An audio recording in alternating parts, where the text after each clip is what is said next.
O my YouTube God, I'm heartily sorry for having offended thee, and I detest all of my skepticism because I dread the loss of viewers and the pain of account suspension. I repent of my questions about COVID, vaccines, and governmental power because I fear your just punishment. But most of all, because I offend thee, my YouTube God, who art all good and deserving of all my love. I firmly resolve, with the help of thy CEO, Susan Wojcicki, to confess my sins and to amend my mind. Amen and Awoman. Welcome to Disaffected.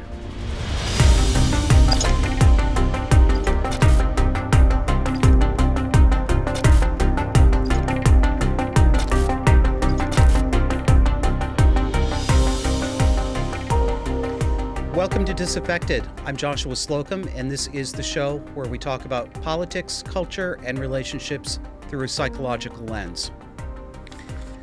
Well, my friends, we've told you before that our time on large social media or video platforms such as YouTube is probably limited, and it looks like that clock has started ticking.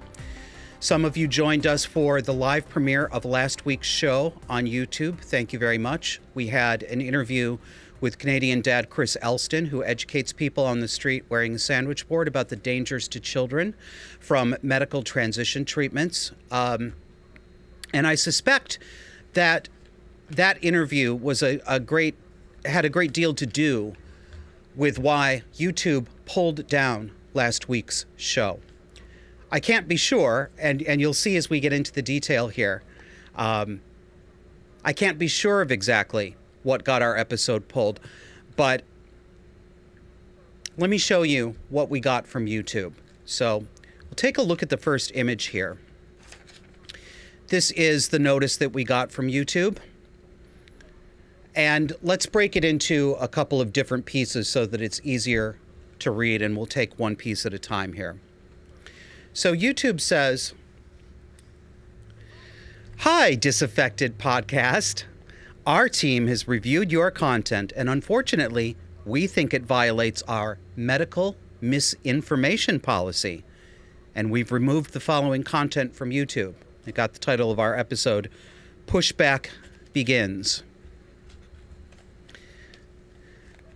Then they say this: "We know that this might be disappointing, but it's important to us that YouTube is a safe place for all. If content breaks our rules, we remove it. If you think we've made a mistake, you can appeal, and we'll take another look. Keep reading for more details." This is the game they play. Here's the more details part. YouTube doesn't allow content that explicitly disputes the efficacy of local health authorities or World Health Organization guidance on social distancing and self-isolation that may lead people to act against that guidance.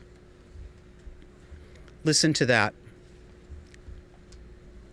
YouTube doesn't allow content that explicitly disputes the efficacy of local health authorities. They're telling you straight out what they're about. You are not allowed to have an opinion. You are not allowed to analyze. You are not allowed to question any advice that comes from local health authorities or the World Health Organization.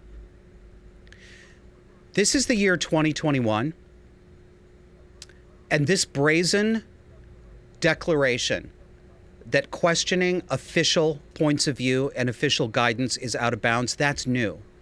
They would not have been bold enough to say it as brazenly as they are bold enough to do now, before this pandemic came along.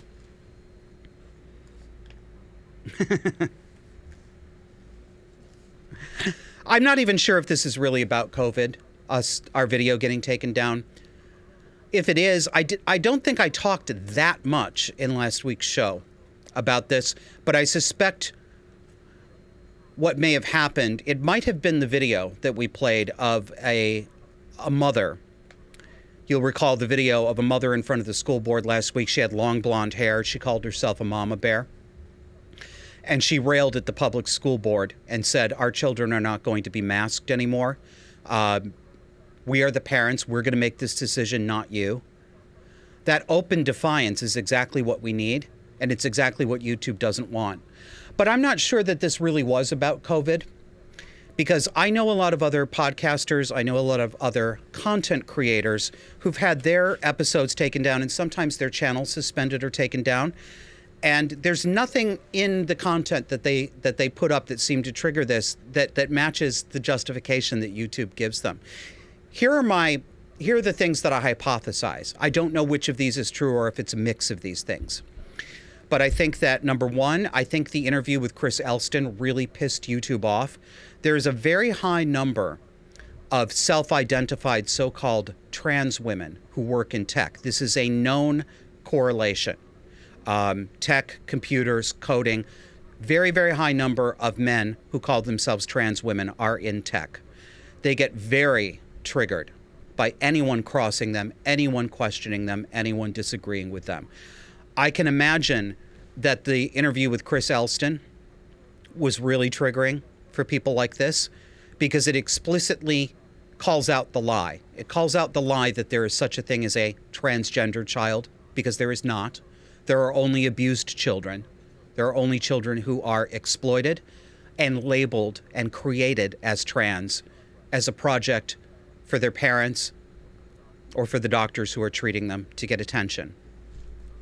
This really upsets this set of adult trans women, and I know this is not everybody who considers themselves transgender does not fall into this category, but the category that I'm talking about who want to make complaints and shut down, they very much don't like us disputing the reality of the so-called trans child, because the trans child is an origin story. Okay, you can think about this in terms of comic books or your favorite movie franchise. Major characters have origin stories that explain how they became the person that they became. Superman's origin story is that he was originally from the planet Krypton and was sent to Earth as a baby and was adopted by Earth parents. Earth parents. The trans child is an origin story for psychiatrically disturbed men who believe that they're women, and for psychiatrically disturbed men who don't actually believe they're women, because many of these men don't have that genuine, authentic belief. They say that they do. Why do they say that? Because they need you to believe that they believe that. Because if they truly believe that, even if you don't, then you have to feel sympathetic to them, because they gave you a good reason why they feel that way, didn't they? Well, I believe that I'm a woman, and it hurts my feelings that other people don't believe I'm a woman, and this is very important to me, so you have to feel sympathetic. So they claim that they believe this, but some of these men, they're not actually that deluded. They're disturbed, yes. They are disturbed. Their character is disturbed. Their psychology is disturbed. But what they are not is deluded.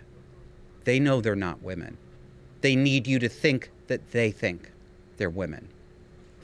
So it could have been that. It could have been the Mama Bear video.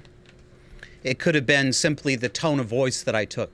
It could have been the title that we gave it, Pushback Begins. Whatever it was, this is very likely the beginning of the end for us on YouTube. So I'm going to go back and remind you and ask you to follow us on independent free speech platforms. We are also on Odyssey, and that is spelled O-D-Y-S-E-E.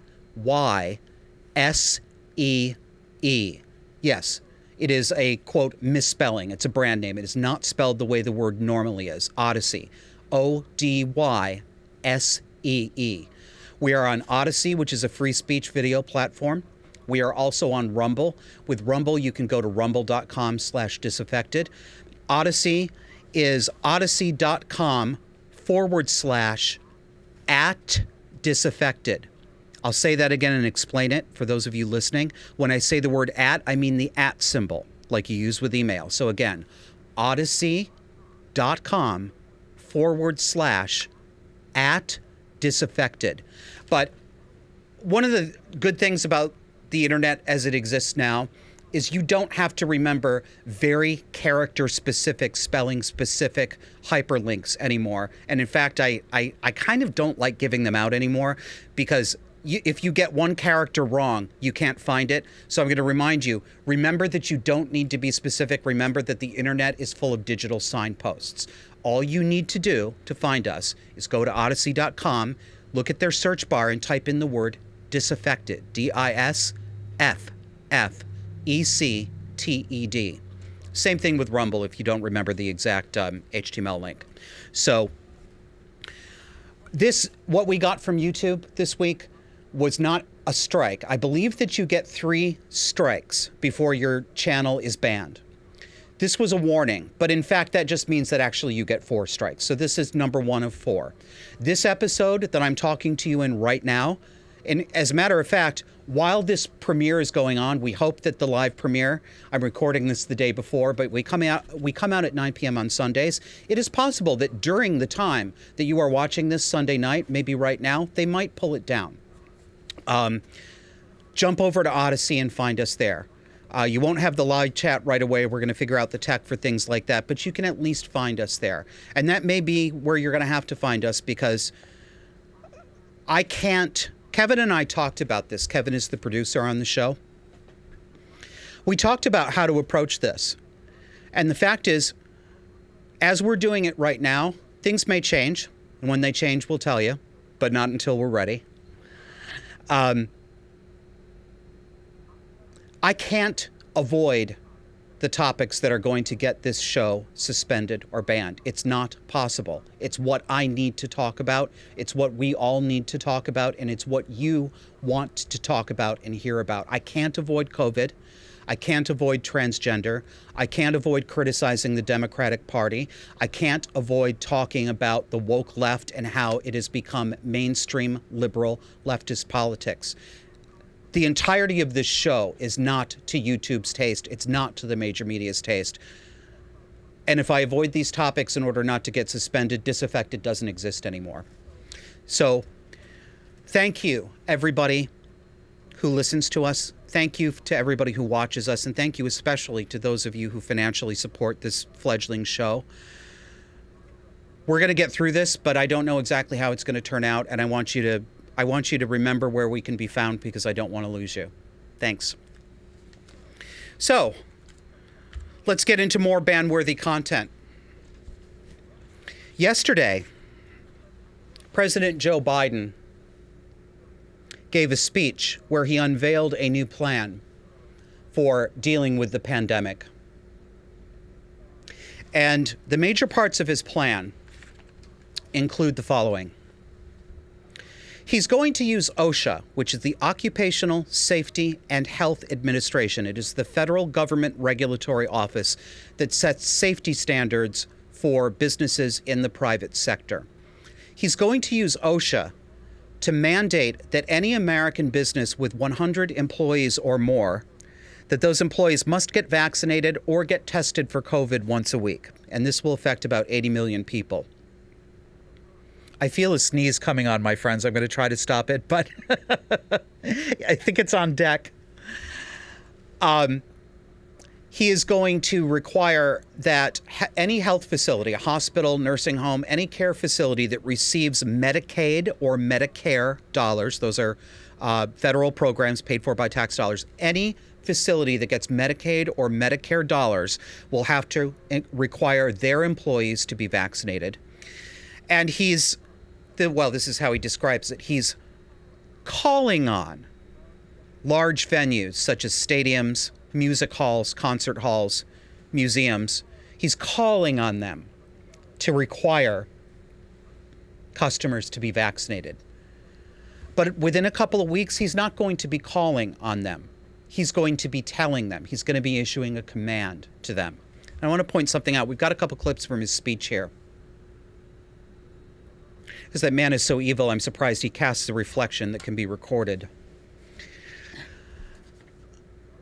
Notice the use, the misuse, the abuse of government regulatory agencies to do things that they don't have the power to do, the constitutional power or the legal power.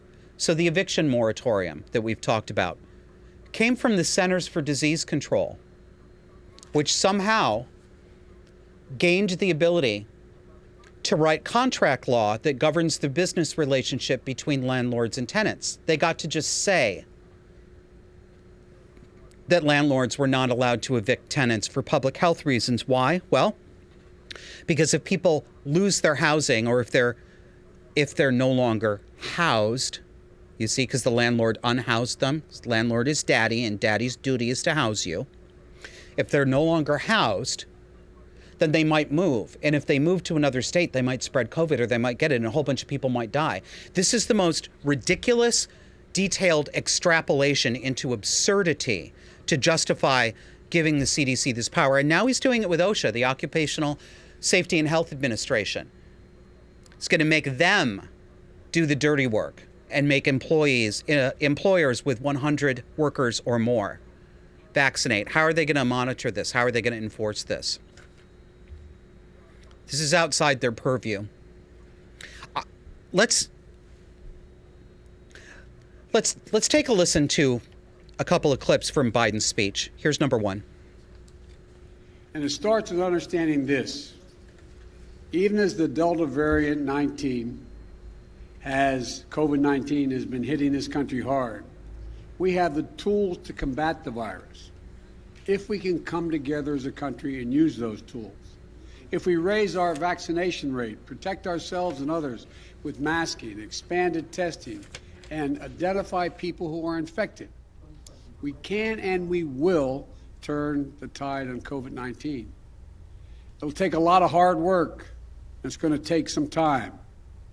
Many of us are frustrated with the nearly 80 million Americans who are still not vaccinated, even though the vaccine is safe, effective, and free.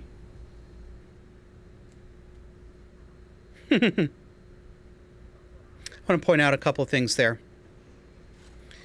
One of the ways that this government has convinced so many ordinarily decent people to line up and clap for authoritarianism, to treat their fellow citizens like vermin, like the unclean,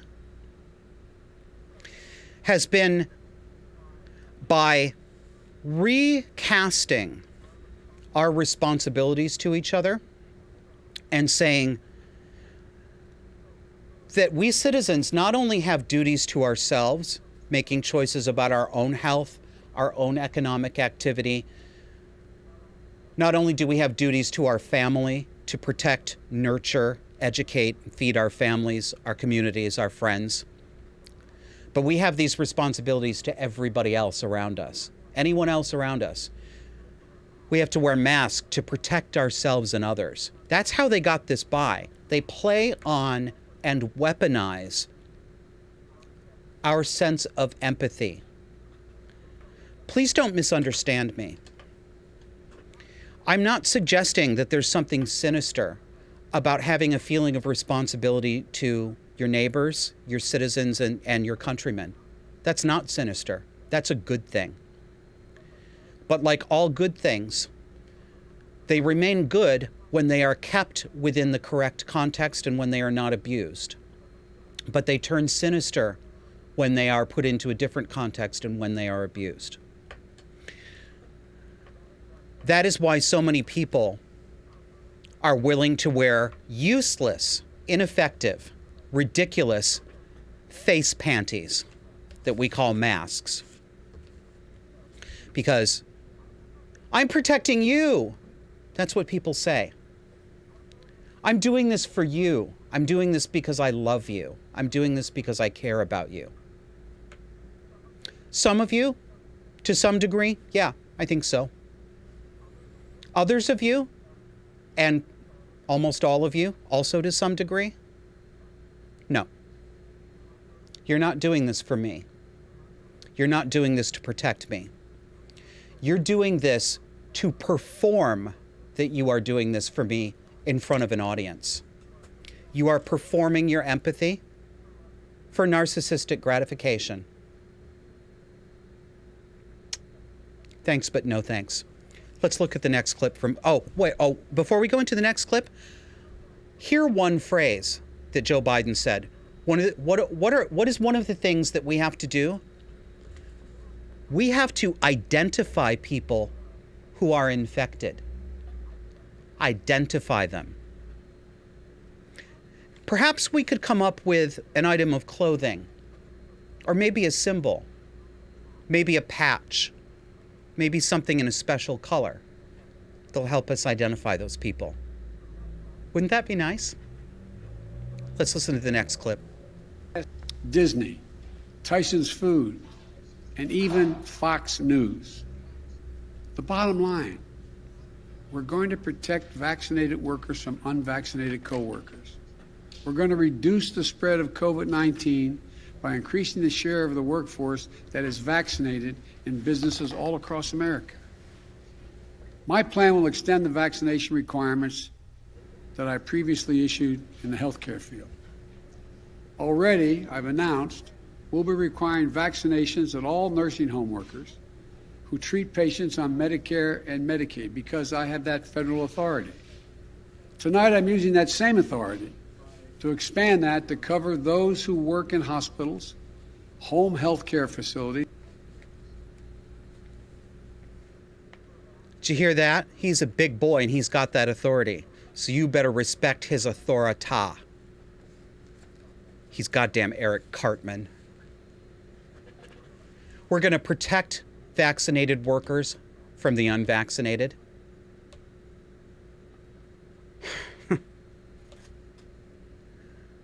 He's creating at least 80 million people in this country who aren't vaccinated. He's creating them enemies domestic.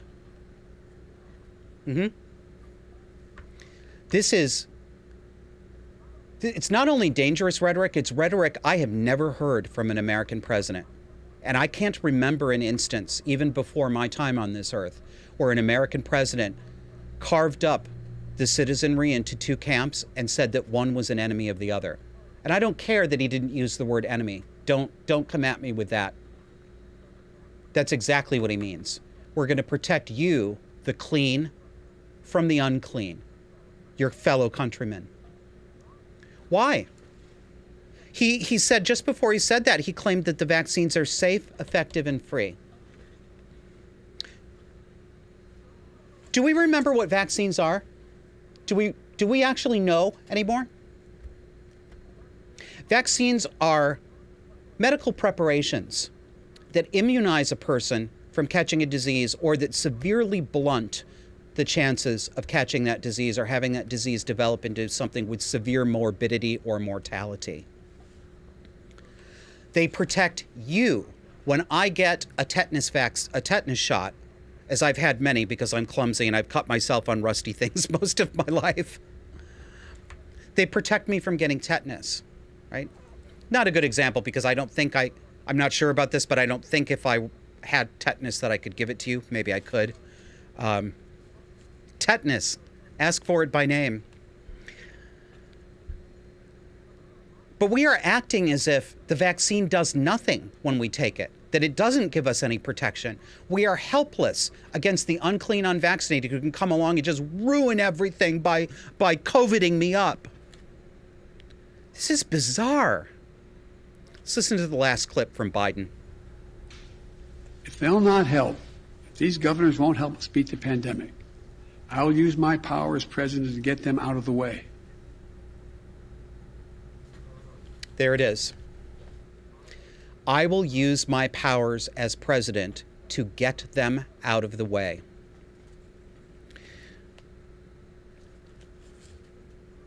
You have never heard an American president say that for a reason. We live in a federalist system. The states have powers that the federal government doesn't have. And the president is not a dictator, and he's not a monarch. He cannot simply order the states to do what he wants on anything he wants. He cannot nullify the powers of duly elected governors of our states. He does not have that authority. No. Joe Biden is lying to you. He is misrepresenting his authority. Do not believe him. Do not just walk away and assume this is a silly old man. He is an old man, and he is slipping into dementia. So it's hard to say how much of this is driven by that, how much he's being manipulated by the people around him in his administration, and how much of this is his true character showing through. I think it's some of all of that. But you cannot write this off, because once Joe Biden is gone, and he will be gone, it's possible, but I sincerely doubt he will be medically able to complete a 4-year term. Then we'll get President Harris, won't we? And if we didn't have her, we'd have somebody else. There's a line of succession. These people are grabbing authority that the Constitution does not give them. This is not American. This is not American. It's anti-American. Well,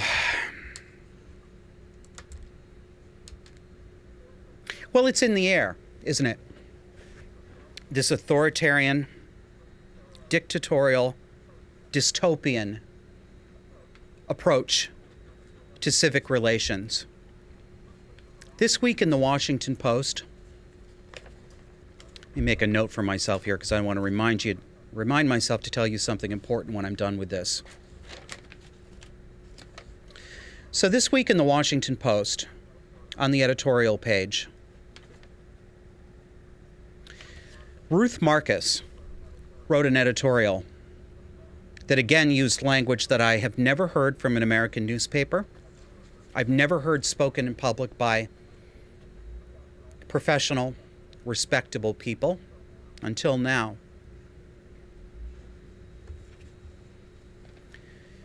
It starts this way.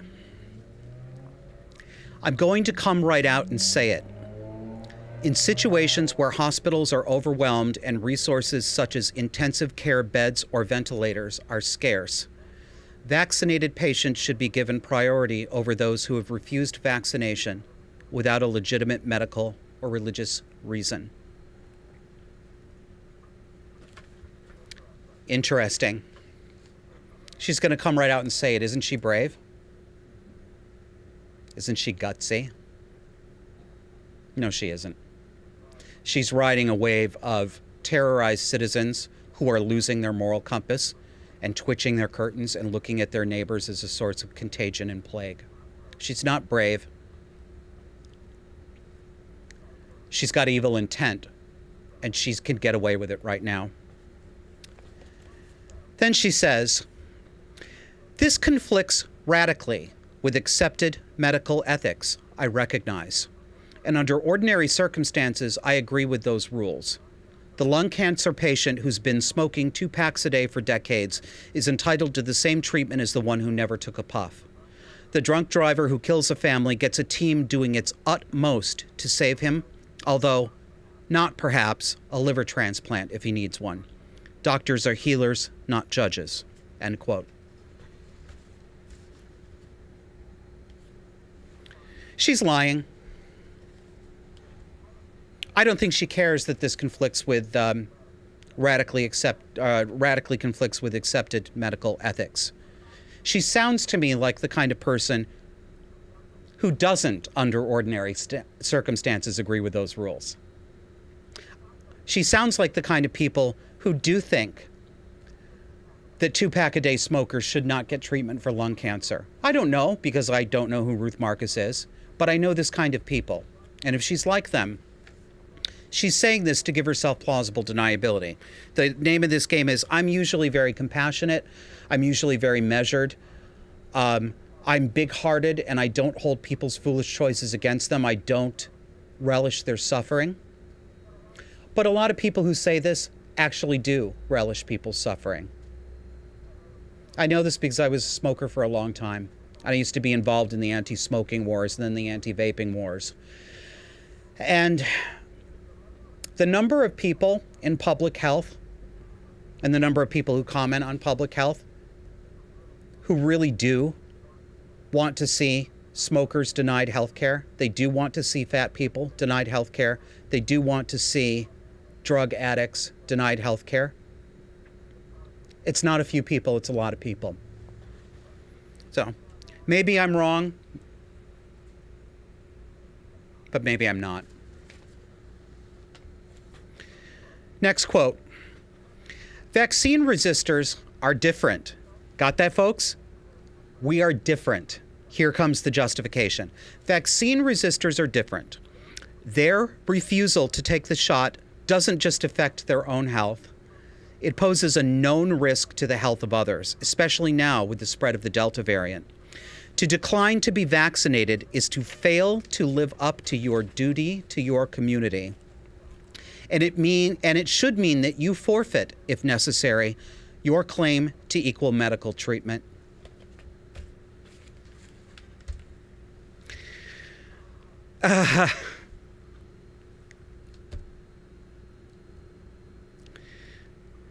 It is so difficult. It's so difficult to live in this world right now and know that this is going on. That one of the most storied newspapers in the country can publish this. That somebody like Ruth Marcus is looked on as capital R respectable. It's disgusting. It's disgusting. It's bloodthirsty. It's sadistic. It should mean that you forfeit your claim to equal medical treatment. Ruth Marcus doesn't want to share a society with people who don't do what she says. And you know what? I don't want to share a society with Ruth Marcus. I don't wish Ruth Marcus suffering, ill health. I don't want to take anything away from her. I don't want to sit in judgment over what she eats, what she ingests, what recreational drugs she may take. Oh, are you going to object to that? You know, alcohol is a recreational drug, don't you? Does she drink too much? Did she ever have a sip of wine when she was pregnant? Did she stand too close to someone smoking? Is she even 10 pounds overweight? I don't care. It's not my business. I don't get a sense of satisfaction from contemplating that Ruth Marcus or people like her or anyone might suffer consequences or hardship because of their choices. It is true. We all bring many consequences onto ourselves. We all make our own choices, for better and for worse. And it is our responsibility to accept those consequences. But I don't get satisfaction in thinking about the harm that comes to people. I'm very angry at people like Ruth Marcus, and I'm very close to hating them. Real close. I don't think I actually do hate them, because to me, hate is a state in which you become so blind by anger that you lose your morals and you start reneging on your morals. And I'm not there yet, and I will not allow myself to get there. I've been there before. I have. So have you. So have most people. But these people are living there now. I don't hate her, and I don't want her to suffer, but I don't want to share the society with her either. And it's not because I want to punish her, it's because I don't trust her. I don't trust the Ruth Marcuses of the world, because I know what they will do. They're telling me what they will do to me, to you, or maybe not to you. Maybe some of you probably disagree with me. You analyze this differently. That's okay. But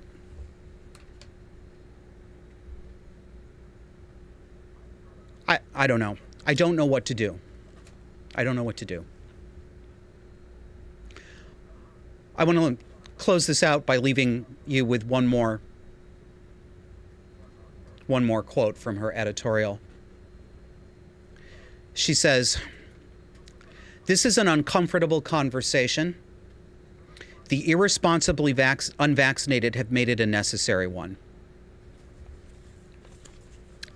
Translated into plain speak, that is, look what you made me do. Look what you made me do to you. That's what an abuser says. When I was 8 or 9 years old. I had a babysitter named Teresa. Teresa was an elderly woman. She was a friend of my grandmother, and she lived on the block that we lived on. I'm sitting here, I'm thinking to myself, have I told you this story before? I don't think I have on the show, but if I did, sorry, I'm going to tell it again. Teresa took in children after school. This was the era of latchkey kids. I was a latchkey kid. So when I was done with school, I went over to Teresa's house, and she took in kids and made extra money. And Teresa, if you want to picture her, think about the Brady Bunch and think about the maid Alice. She looked like Alice. She kept her hair set like Alice did, but she had black horn-rimmed glasses. She dressed like Alice, too. She dressed in sensible double-knit polyester with standing seams and pastel colors. And Teresa was disturbed. She was very nervous, and she had 5 or 6 kids, and we got rowdy, and we ran through the apartment screaming and yelling. And we tromped through her flower bed, and we ruined some of her flowers. So we misbehaved, right? We were in need of correction. This is what Teresa would do. She would call us children into the house. When she got so anxiety-ridden by our rambunctious behavior, she would lose it. She'd call us into the house, and she would sit on the couch, and she would have us sit Indian style on the floor in front of her. And she would back up, and she'd spread her legs, and she would take her hands, and she'd start beating her legs. Just like that. She had black and blue marks and welts up the inside of her thighs. And she would scream while she did it. Look what you made me do. Why are you making me hurt myself? Look what you made me do.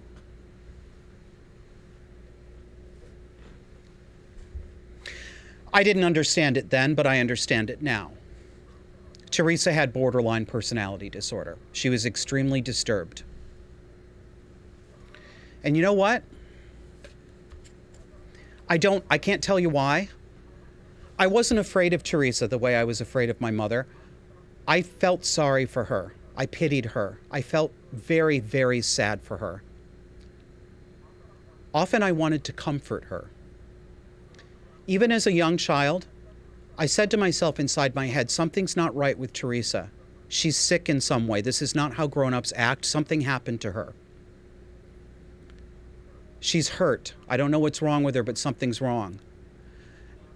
And as deranged as that behavior was, believe it or not, I think Teresa actually liked children. She kept comic books for us. She had one of those twirling racks, those metal racks, just like at a comic book store. Hundreds and hundreds of comics of Archie and Superman, Batman and Robin. I think she actually liked children. I don't think she was okay to be around children. But I don't think she was malicious. I think she was very, very damaged. I wonder, though, about people who say, look what you made me do. Because it's an abuse tactic.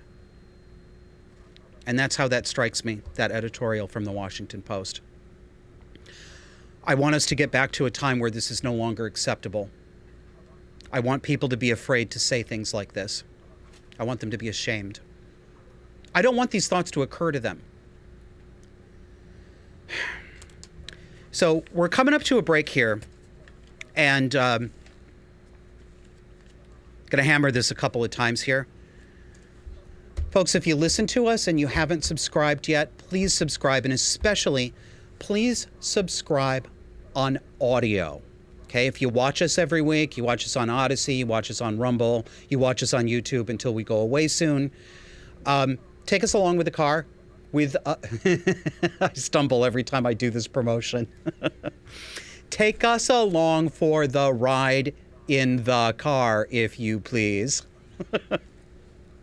We are on iHeartRadio, Pandora, Spotify, iTunes, Google Podcasts, Anywhere you get your podcasts, you will find us. Any app that you use on your phone, doesn't matter, you will find us. Look for the Disaffected Podcast. And that's a tip too. I think it's probably sorted itself out now in the search algorithms, but it was difficult for a while to find us. It would bring up a lot of other shows that had the word disaffected in them that only ran for maybe 2 or 3 episodes. So just add the word podcast, search for Disaffected Podcast, but please subscribe to us on audio. And in whatever way you're getting us with a subscription, if there's a notification function, please sign up for that. Sign up to be notified so that you'll get new audio content, new video content from us, whatever it is that you get. Thanks very much, and come back and we'll have more after the break. For more conversation on the dark and disordered psychology that shapes today's cultural and political left, subscribe to our weekly audio podcast on iTunes, Spotify, iHeartRadio, Pandora, Google Podcasts, and virtually anywhere else you get your podcasts. Let's learn to recognize these dynamics and call them what they are. Subscribe to Disaffected to learn how to break the spell. We now have a bonus for our supporters. You can help the Disaffected Podcast grow and receive invitations for our off-air Zoom hangouts by becoming a supporting member on Patreon or Subscribestar. Patreon users, go to patreon.com/disaffected. Subscribestar users, you can find us at subscribestar.com/disaffected. Check out our webpage at disaffected.fm for the complete list of ways you can help support us, and thank you. Welcome back.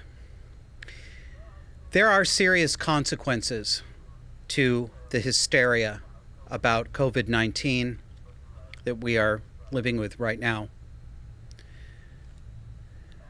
And ethics professor Dr. Julie Piness has a very good illustration of what those consequences look like for real people in real life. She's with Western University in Canada. She's tenured ethics professor at the university's Huron College.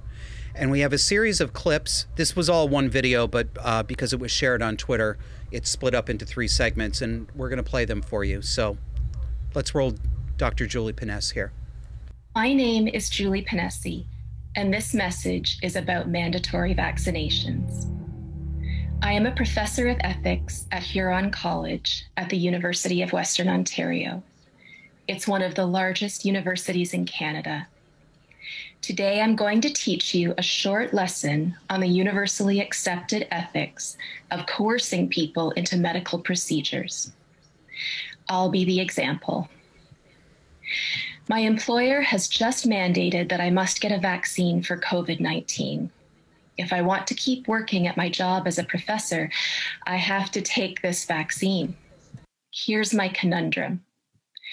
My school employs me to be an authority on the subject of ethics. I hold a PhD in ethics and ancient philosophy. And I'm here to tell you it's ethically wrong to coerce someone to take a vaccine. If it happens to you, you don't have to do it. If you don't want a COVID vaccine, don't take one. End of discussion. It's your own business. But that is not the approach of the University of Western Ontario, which has suddenly required that I be vaccinated immediately or not report for work. So with the school year beginning in a few days, I am facing imminent dismissal after 20 years on the job, because I will not submit to having an experimental vaccine injected into my body. I've had plenty of vaccines in my life, but I've never been forced to take one. It's always been my choice. I don't work in a high-risk environment. I'm not a doctor in an emergency room. I'm a teacher. I'm a university professor. My job is to teach students how to think critically, to ask questions that might expose a false argument. Questions like, says who? Who is the authority giving this order? Should I? Okay, let's Let's go right into the next segment. Should I trust them with control over my body? As a professor, I don't have to watch the news to find out if the COVID vaccines are safe. I read medical journals, and I consult my colleagues who are professors of science and medicine. I've learned from doctors that there are serious questions about how safe these vaccines really are. There are questions about how well they work.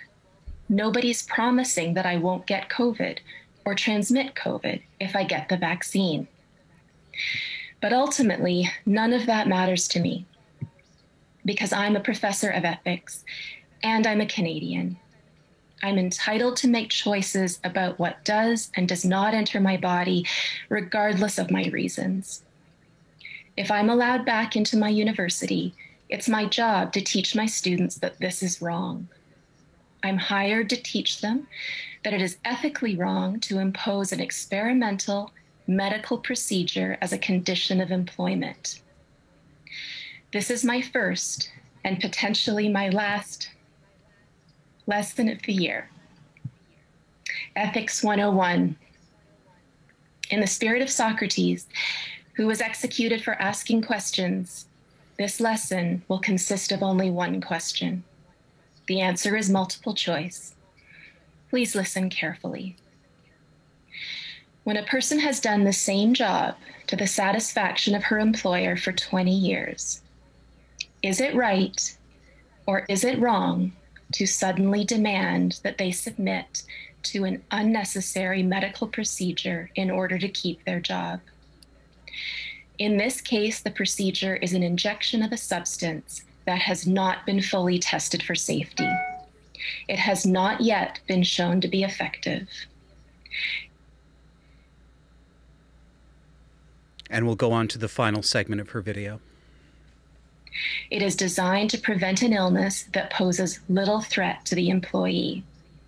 The employee is not allowed to ask questions. She may only submit to the procedure or be fired. To my first-year students, is this right or is this wrong? I already know the answer. That was amazing, Julie. Sorry.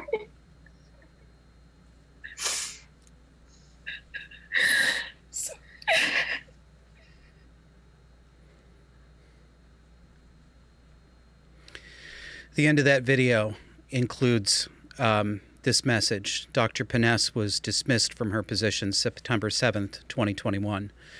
There's been some discussion online about whether she was actually formally dismissed. I haven't been able to establish that. But if that is the policy of her university, it would seem that that would be what we would expect to happen.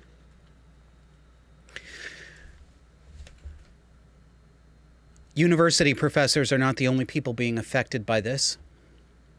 In Canada, in the US, throughout much of the Western world. There are demonstrations for the 9th weekend in a row in France. This might be the 10th weekend in a row when protesters are out in the streets in Paris protesting against mandatory vaccine passports to get into businesses like restaurants and grocery stores.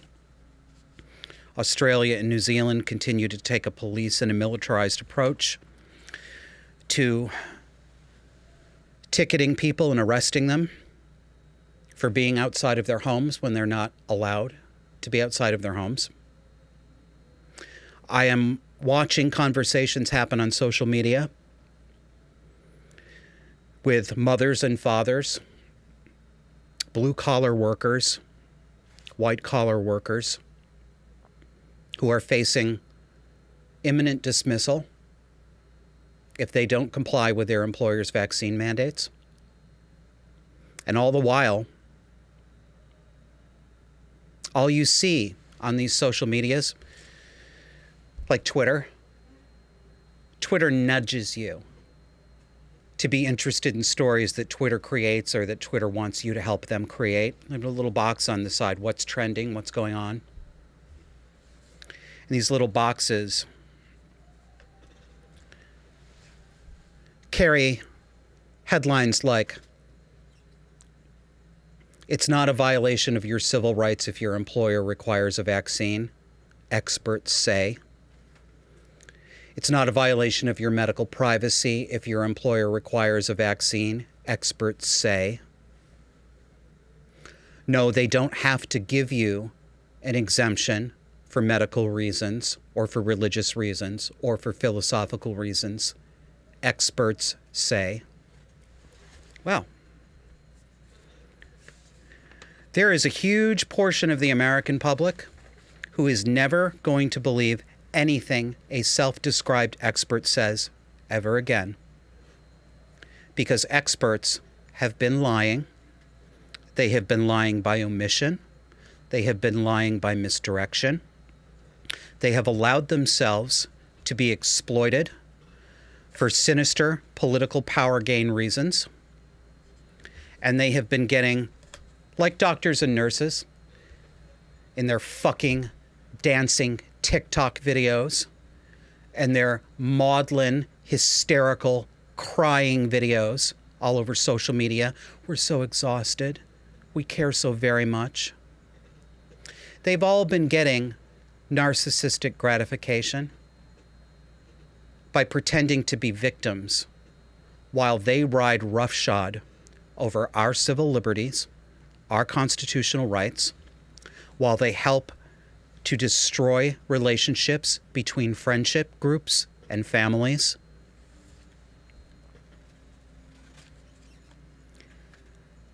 These people had better ask for forgiveness for their sins one of these days. I don't care who they ask it from. I don't care if they have a god, a priest, a confessor, but they need to ask for forgiveness. I'm not ready to give it. Well, of course, they're not asking yet, are they? They don't have to. They're the chosen ones. It's people like me, people like you, the unclean, the faithless, the polluted. We are the ones who are on the back foot right now. Not forever. We're angry. And I have a very long memory. Forgiveness doesn't come easy for me.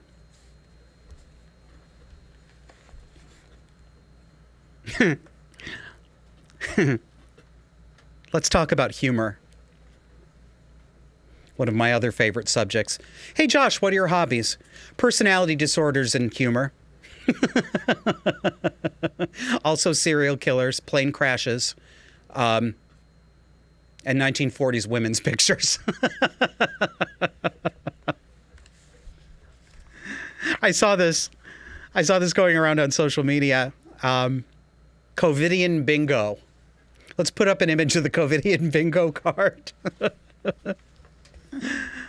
Let me read some of these to you. So how many squares have we got here? 1, 2, 3, 4, 5. 1, 2, 3, 4, 5. 25 squares. One of them's free, of course. That have things like this. Double mask. Conspiracy theorist. ICU at capacity. But Delta. Bangladesh village. Following the science. Refrigerator morgue trucks. Horse paste.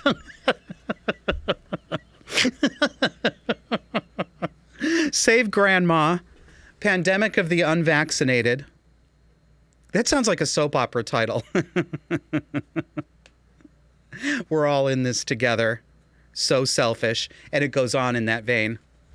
God, I love bingo cards. You can make a bingo card for anything. I should have got that. Well, maybe I'll bring it to another show for you. I made a borderline bingo card based on my mother's favorite sayings. Seemed to play well with the crowd the last time I put it around, so maybe I'll bring it to the show for you. Humor. Humor is powerful. Being able to laugh is powerful. It's powerful personally because it can help keep you, an individual, grounded, somewhat connected to sanity, even in insane times. And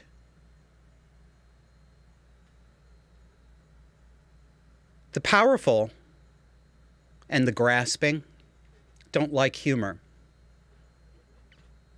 because they know it's powerful. And why is it powerful?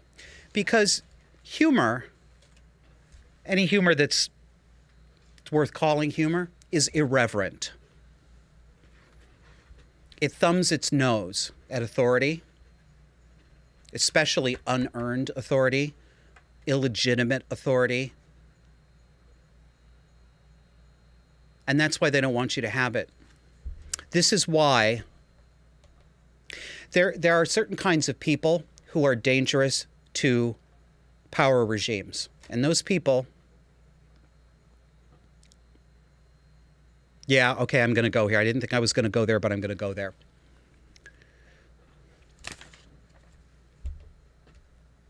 There is a reason why public schools in America are attacking gifted and talented programs for kids. And they are. We've talked about schools moving away from grading, but there's also been an explicit attack on gifted and talented programs for unusually smart children. Unusually bright people, unusually insightful people, irreverent people, and people who know how to use humor to poke through a facade of unearned authority are enemies of power regimes. This is why they take out intellectuals, they take out philosophers, they take out smart people, unusually smart people, they take out funny people. Because those people pull the curtain back and they expose the wizard, who's really just a short little man standing at a control console making special effects happen in front of you, so you can't see that he's just a little man. He's not God. That's why they do it. And they're starting with children. They don't want to grade them. They don't want to hold them to standardized tests. And they want to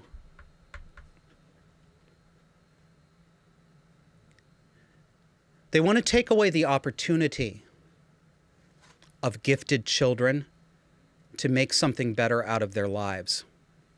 And this really angers me. And I understand it personally because I was one of those children.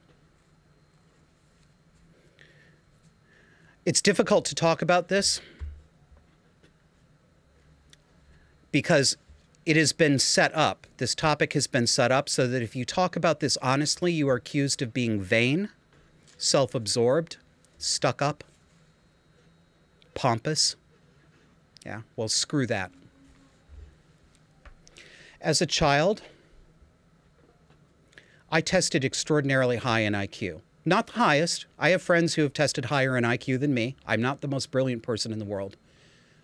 But I have an unusually high IQ. Only about 1 out of every 200 or 300 people have the score that I got.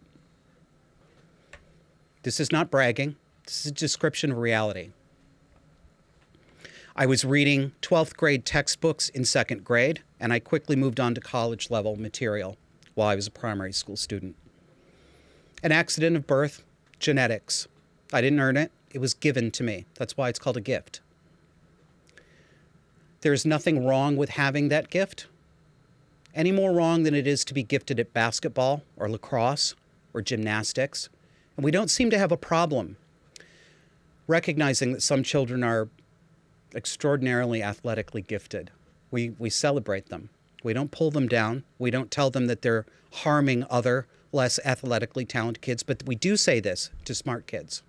And we make them feel ashamed of it, and we make them hide it.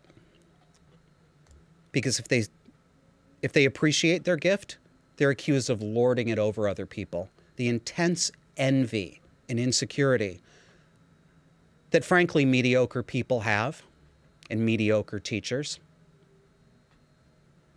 That's what it is. It's envy and fear. Even as I'm sitting here right now talking to you about this, I'm pissed off because I know that no matter how many disclaimers I give, no matter how well I analogize this, I am still going to be perceived to be bragging because I have a big IQ.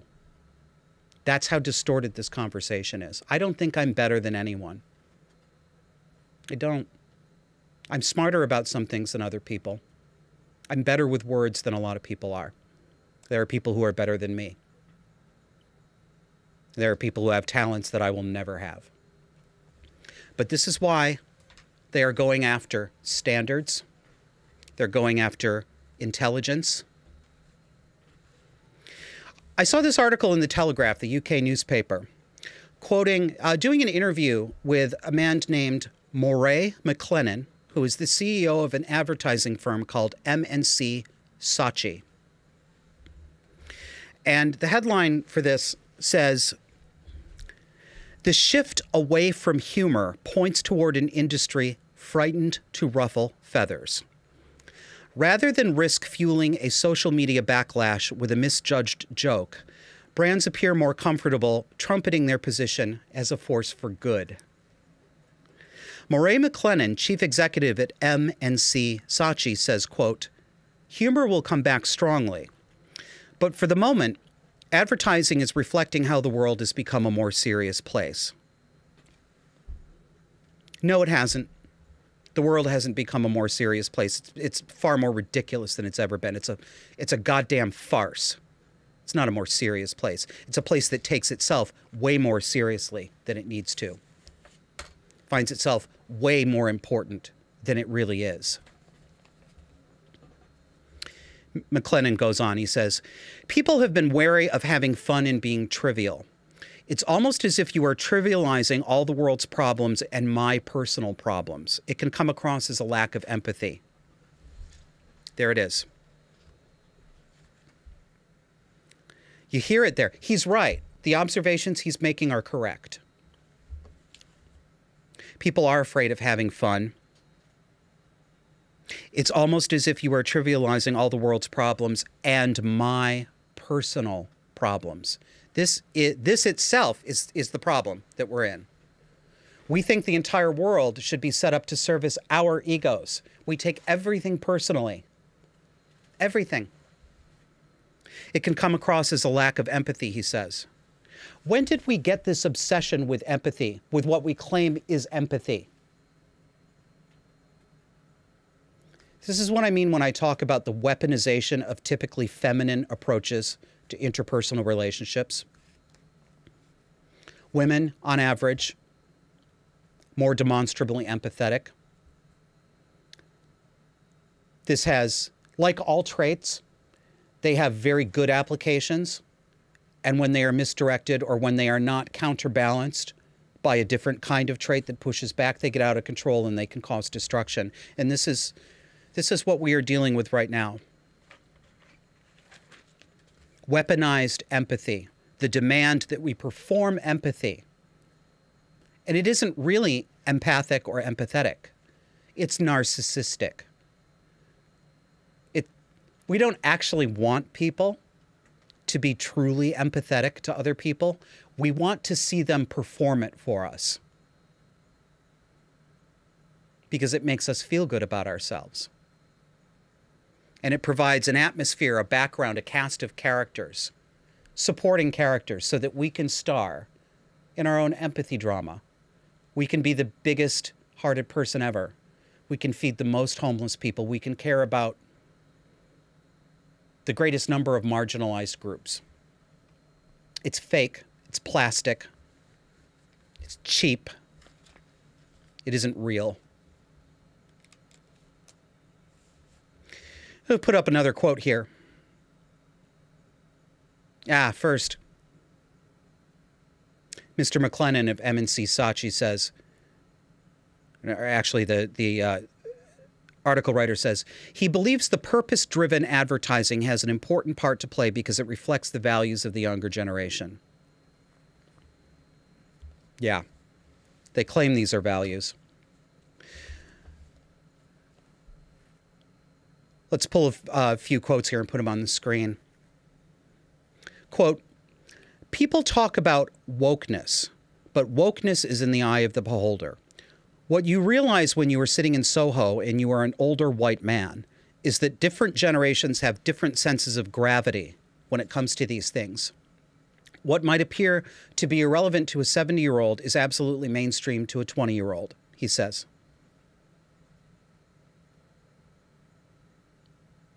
Next one. I think you do have to have a point of view as a chief executive and a company, McLennan adds. You wield power and influence. You are no longer allowed to say, I just sell bread. You have to have a view. Wow. He accurately describes the landscape. That is the business landscape. That's the advertising landscape. That's the cultural landscape that we live in. We worship younger people. You ever click on a video on YouTube and you get one of those pre-roll ads and it says, take this survey? And it asks you what age demographic you belong to. After 45, you disappear into an undifferentiated mask. They've got 18 to 24, 24 to 35, 35 to 44, and then everybody else is 45 plus. We're all basically irrelevant, chasing the youth dollars. I've never quite understood this from an advertiser's perspective. I mean, they surely know things that I don't. There might be a profitable reason for doing this, but I just turned 47, and 47-year-olds have more money to play with than most 25-year-olds. I mean, I certainly don't have a lot of money to play with, but I have a lot more than I did when I was 25. I'm not sure where this comes from. But this is a problem. That you can't just sell bread. You can't just sell a concert. You can't just sell a rock album. You can't just sell a car. You have to sell values. They're not actually selling values. They're stroking the narcissistic egos of young consumers. They're making them feel good about themselves. They're reflecting all of their egotistical self-image needs back to them and selling it back to them. We need to go back to a time where we can just sell bread. Selling bread is a wonderful thing. Well, it's a wonderful thing for taste, but carbohydrates are the devil. So selling food, selling anything. It's okay to just sell these things. Wouldn't you like to do business with places that will just sell you the product you want without lecturing you, without holding you up to see if you fit against a Generation Z checklist? I would. I'd very much like that. I remember that world. It was yesterday. I'd like to go back there. We can do that. We can make that choice. Want to see something else funny? National Public Radio. I can't even think of that place without bursting into laughter. And oh my God, I had that on in the background to my life for 20 years, right? So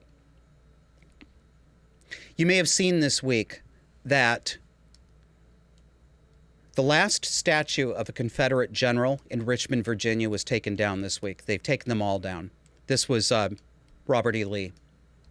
Not going to get into a lot about whether the statues should be up or whether they were taken down. I am aware that many of the hagiographic statuary and monuments to Confederate soldiers were put up at the late 19th, turn of the 20th century as part of actually racist intimidation campaigns. If I understand this correctly, that did seem to have a lot to do with it. People are allowed to have feelings about that. They're allowed to disagree with that, right? But don't tell me for 1 second that people in 2015 to 2021 actually give a shit about that. They don't. They want power. They're not actually offended by these things. They don't want to contextualize them. They don't want to add an additional plaque that says, this statue was put up in 1895 by this civic organization, which actually had a racist goal of intimidating black people. That may have been true. And adding that kind of context to a historical marker actually teaches history. That helps people to understand why these symbols were used, who was using them, and what the purpose behind that use was. They don't want to do that. They just want to erase it. So, NPR story I came across online. They took down the statue, the bronze statue of Robert E. Lee, and some local people put in a time capsule. And what did they put in the time capsule?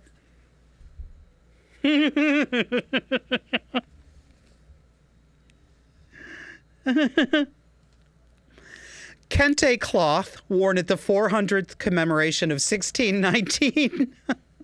For those of you who don't know, Kente Cloth is striped, multicolored banded cloth associated with some cultures in Africa. It's been adopted by sort of Pan-Africanists in America. It's basically I'm woke and I love the black ancestors from Africa shit. White people love it. Narcissistic black people love it too. Kente Cloth went into the time capsule. An LGBTQ pride pin. And an expired vial of COVID vaccine. I told this to George. George, who was on the show about a month ago, my best friend George, I told him about this. And we agreed that, as ridiculous as it was, that's a pretty accurate time capsule of 2021, isn't it? I wonder what people will think about it in 100 years when they dig it up. I wonder if they will have enough context to understand this moment of cultural hysteria and histrionics that we're in. I don't know. I wonder if any true history will be allowed to exist. And I won't know either because I'll be dead and so will you. Memento mori, bitches. Memento mori. All right. We're coming up to a break here. I'm trying to think if I should shoehorn this in. Yeah, okay. I'm going to push this segment a little longer. A couple other things. I want to share with you some viewer mail. And I'm going to give you 2 stories from the same guy here. I've given him a pseudonym. This is not his name, but he knows who he is. I'm going to call him Artie.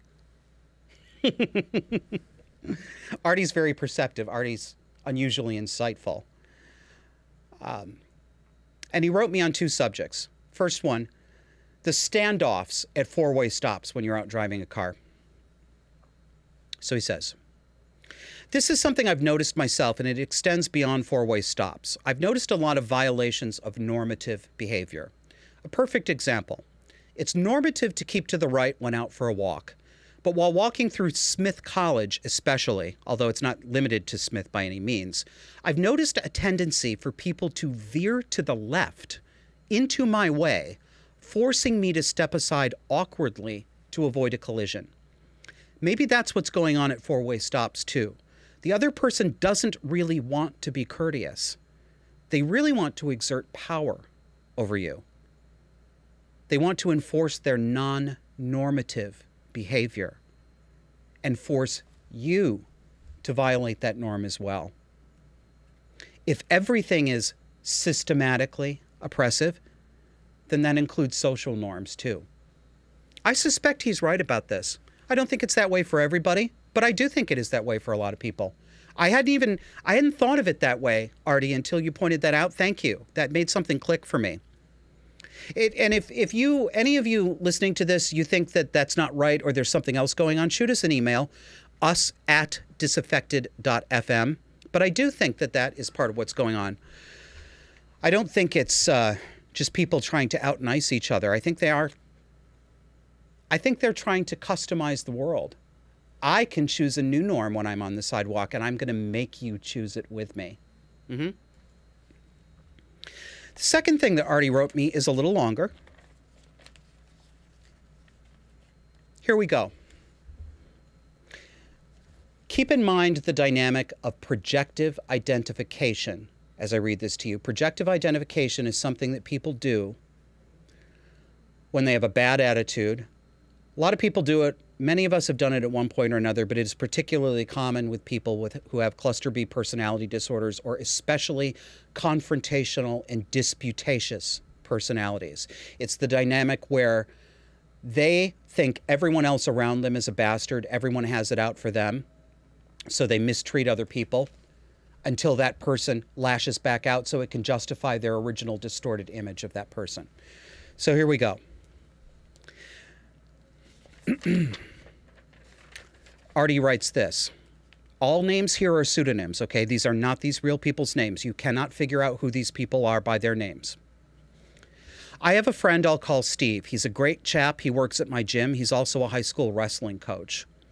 It just so happens that his downstairs neighbors are transsexual prostitutes. Steve knows this because the ceilings are thin and hears everything that goes on downstairs. I go to Steve's place to watch mixed martial arts from time to time. Last weekend, as I was pulling into the parking lot, I noticed a Mercedes painted screaming yellow. screaming, not taxi cab yellow, that has a little bit of red to mellow out the tone. I mean pure eyeball melting yellow. When I looked closely, it wasn't paint, it was some kind of fender to fender decal. That car belongs to one of Steve's downstairs neighbors. Emblazoned amidst the yellow were swooshing, stylized Puerto Rican flags with the words that say, "I am a Puerto Rican transsexual," in large, bold type. And then it offered her OnlyFans handle, OnlyFans being the homemade porn site where you sell dirty pictures and videos of yourself. You'll have to hear the air quotes around she throughout this because this is a man we're talking about. She's recruiting clients on OnlyFans, inviting them to Steve's apartment complex, then performing her services right below his feet. I've seen some of the clients come and go. It's mainly middle-aged white men driving pickups. Yeah, that's the clientele that I see going into the brothel next door to my office in South Burlington that calls itself a massage parlor. Are you paying attention, South Burlington Police? You didn't pay attention when I called you about this and sent you a write-up. Maybe you'll hear it here. Instead of being concerned about the fact that his downstairs neighbor is a prostitute bringing potentially dangerous Johns to his doorstep, Steve told me his main worry is the, quote, epidemic of violence against trans women. He's concerned that his downstairs neighbor is going to be the victim of a hate crime. And to be clear, I think hate crimes of any kind are absolutely repulsive. I only bring up the ethnic and gender identities of his downstairs neighbor because it's relevant to this story. But the reality is that transgender hate crimes are rare, thankfully. I have a funny feeling that the screaming yellow Mercedes is a classic case of projective identification, and I have a feeling that Steve's downstairs neighbor wants her car to be vandalized. She wants to be victimized because what happens next? Interviews with Brian Stelter on CNN, book deals, crowdfunding, thousands of new OnlyFans subscribers, public protests in her honor. Steve is an athletic person. In addition to wrestling, he's accomplished at Brazilian Jiu-Jitsu, but he lives in a constant state of fear. Every time he sees the flash of light off a windshield, he runs to his window to make sure it's not some dangerous weirdo John or one of the evil horde of rampaging neo-Nazi stormtroopers that he's been induced to believe are somehow real. The saddest part is that Steve is roommates with a married couple. The wife is upset about having strange men who pay for sex visiting the apartment complex. So will Steve, with all of his mixed martial arts credentials, do anything? Nope. Will this woman's husband, the other roommate, will he do anything? Nope. They could at least contact the landlord, if not the police. I can't imagine the landlord wants his property used for prostitution. I think they're all afraid to do anything because they know, subconsciously, about projective identification, even if they can't articulate it. They know their downstairs neighbor is waiting, just waiting, for someone to give her some pushback so that she can label them transphobes, destroy their lives, and push a reality TV show on Bravo. That's what I think, too. Artie, thanks for that. Food for thought. We'll come back after a break. For more conversation on the dark and disordered psychology that shapes today's cultural and political left, subscribe to our weekly audio podcast on iTunes, Spotify, iHeartRadio, Pandora, Google Podcasts, and virtually anywhere else you get your podcasts. Let's learn to recognize these dynamics and call them what they are. Subscribe to Disaffected to learn how to break the spell. We now have a bonus for our supporters. You can help the Disaffected podcast grow and receive invitations for our off-air Zoom hangouts by becoming a supporting member on Patreon or Subscribestar. Patreon users, go to patreon.com/disaffected. Subscribestar users, you can find us at subscribestar.com/disaffected. Check out our webpage at disaffected.fm for the complete list of ways you can help support us, and thank you. Well, actually, I just came with my friends. Oh, well, how about this? We can dance for a little bit, and if you don't like the way I dance, you can kick me. Oh, okay then.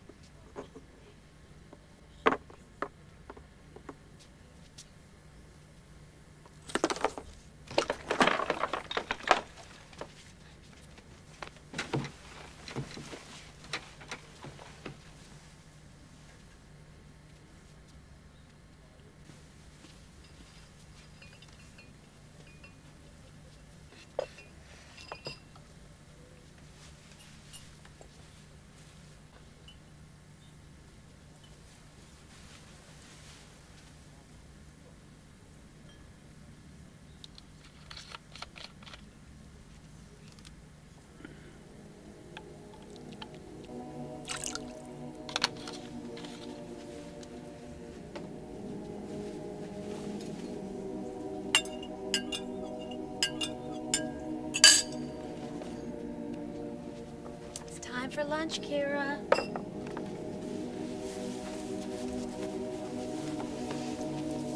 I'm feeling much better now.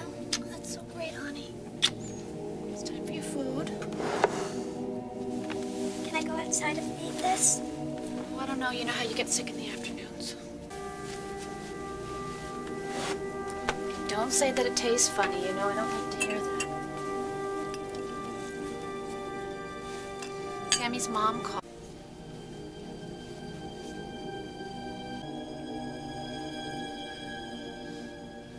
You are keeping her sick.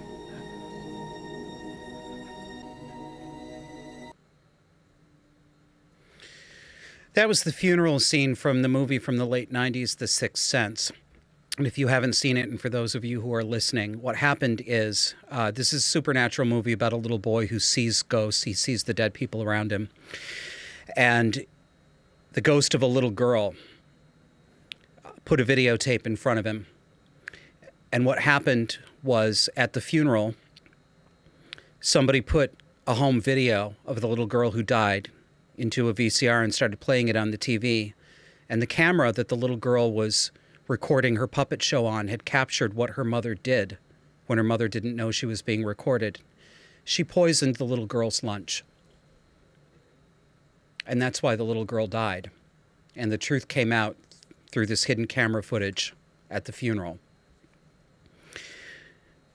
This is what we call Munchausen syndrome by proxy.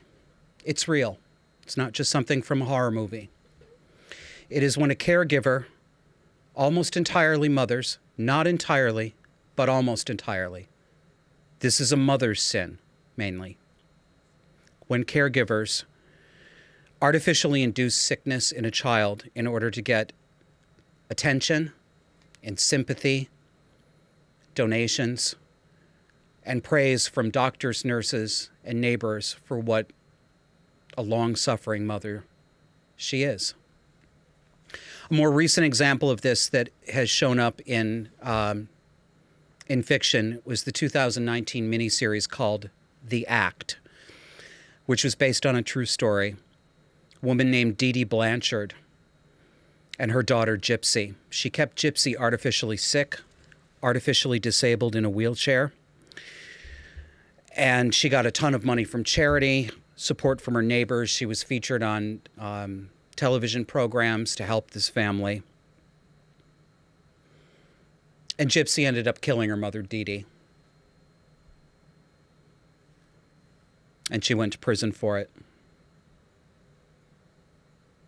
And I'm not sorry she killed her. This is evil. Well, it's evil. And now it's normal. Now it's fashionable. Now we watch it happen right in front of us. And people don't know what they're seeing. Some people do. I do. Others on social media saw what I saw. But not everybody. And you know that this has become normal.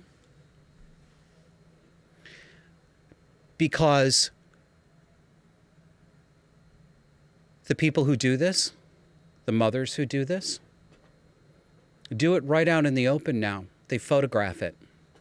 It's for Instagram. It's part of their lifestyle.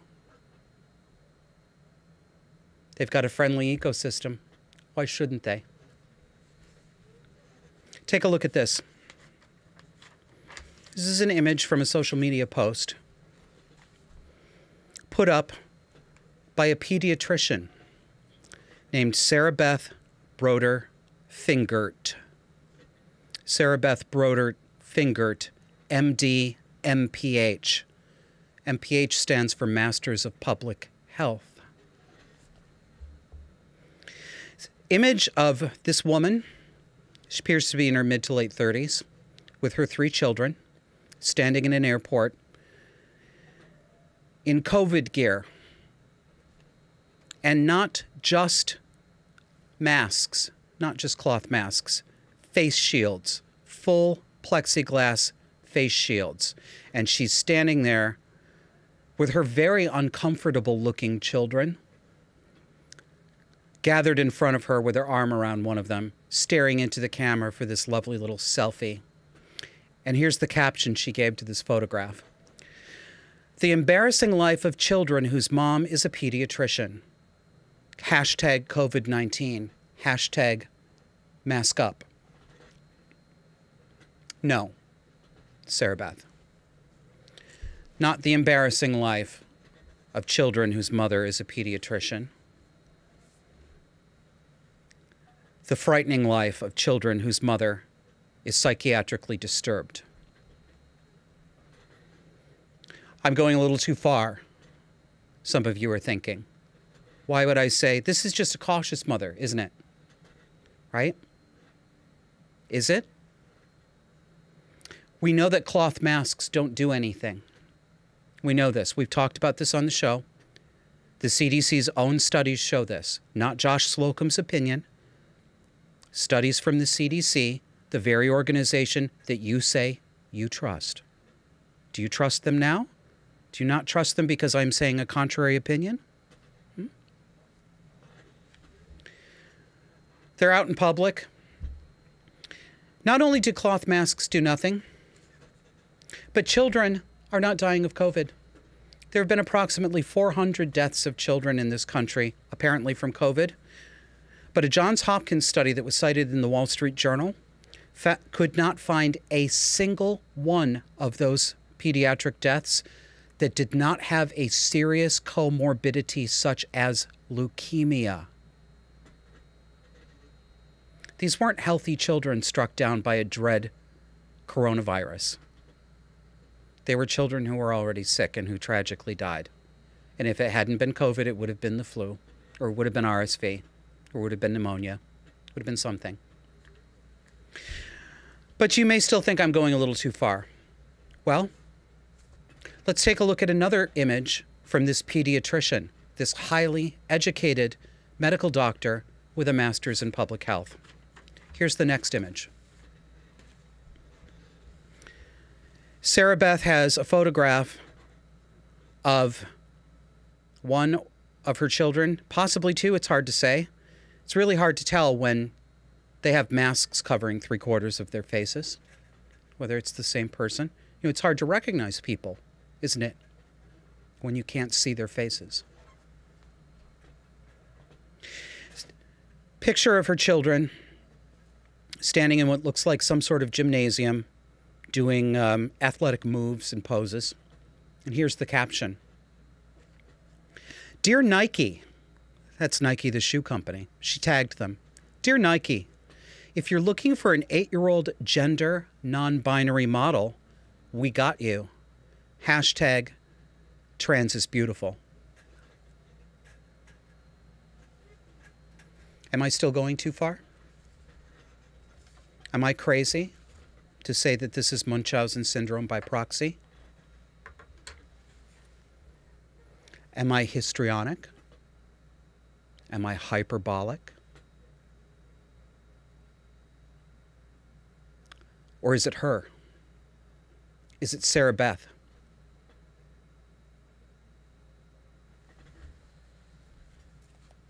Munchausen syndrome by proxy is not a standalone illness. You may think that's obvious, but I can tell you from the reactions of people that I see in public conversations, it's not obvious. Tell me how it makes sense to posit the existence of a mother who is in every way psychiatrically normal, whose personality structure is normative and stable, not disordered, who just so happens to have one standalone illness, one, and that illness is inducing illness in her children for attention. Does that make sense to you? Because if it does, you need to check your thinking, because it doesn't make sense. This is not something that comes from a normal mind. It is something that comes from a disordered mind and a disturbed character.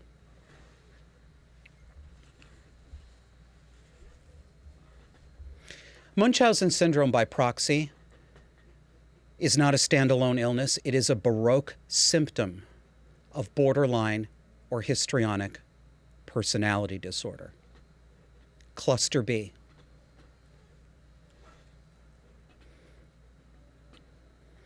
There is a letter published in the medical journal Innovations in Clinical Neuroscience in 2013.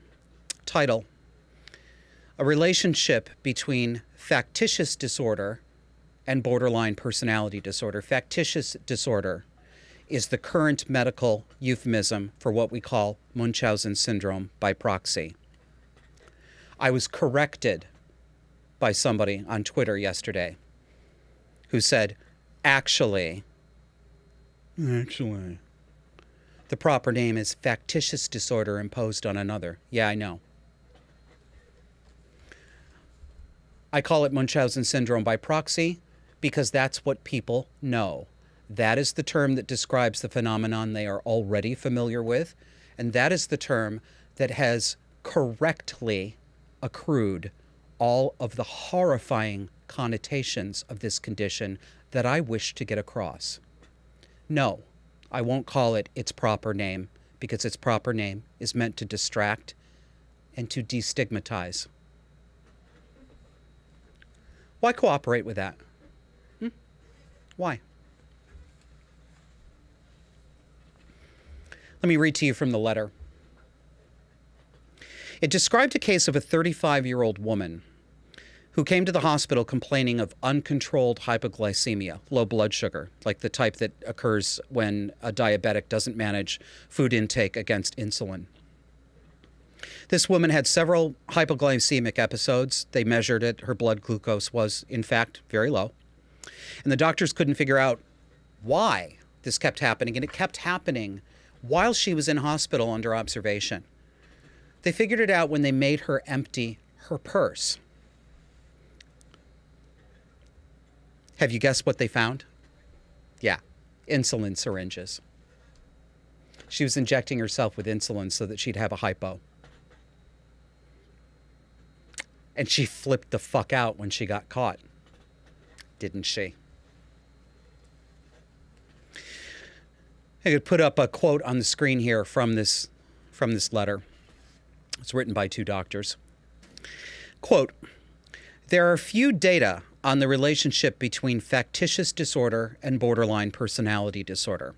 However, there are several case reports in the literature that affirm an association between BPD and the factitious symptoms of hemiplegia, blindness, and rape. Factitious disorder by proxy has also been associated with borderline personality disorder. In addition to case reports, Goldstein reported that 11 of 19 patients with factitious disorder met the criteria for borderline personality disorder." What a surprise. I'm shocked.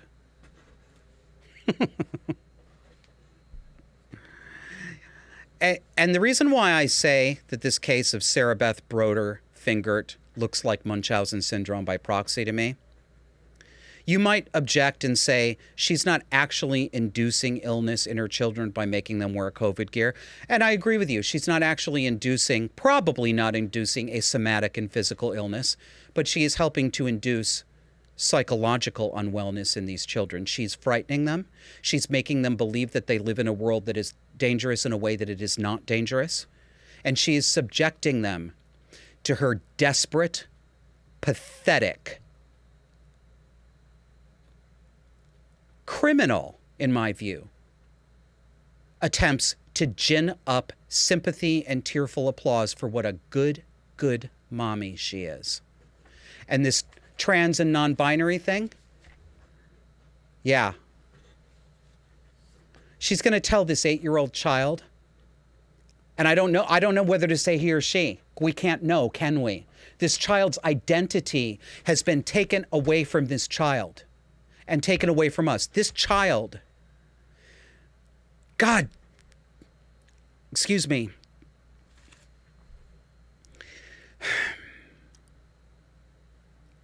This child can't be known to the world for who he or she is. This child is probably confused about who he or she is because mommy is telling this child that he or she doesn't have a sex. They're not a boy or a girl. They, listen to me, I'm saying the word they, even I'm doing it. Creating an illness that doesn't exist, creating a state of being that doesn't exist to replace this child's actual personality, this child's actual personhood. And yes, I know that she deleted these tweets. I watched it happen. Thankfully, I screenshotted them first. This is one of dozens I've seen in the past few months. This has become normalized enough that women like this, mothers like this, think to put this up on social media. That is how normalized it is. It does not matter that she took it down after pressure. What matters is that she felt comfortable doing it. That tells you something about where we are. Why aren't other people screaming about this? Why aren't other people as upset by this as I am? Does no one care for these children? Does no one know what they're seeing? Does no one have the moral courage to stand up and take this woman's children away from her? Oh, I know. She gets to hide behind the letters after her name. She's a pediatrician. Well, no pediatrician would ever do a harm to a child, would they? No mommy who's a kitty doctor would ever harm a child, would she? Wake up. Wake up. Stop letting people who are out of their goddamn minds abuse children and get away with it because they don't look trashy the way you think abusive people are supposed to look. Not everybody is my mother. Some of them are middle and upper middle class people. Some of them are rich people. The psychiatric distortion is the same.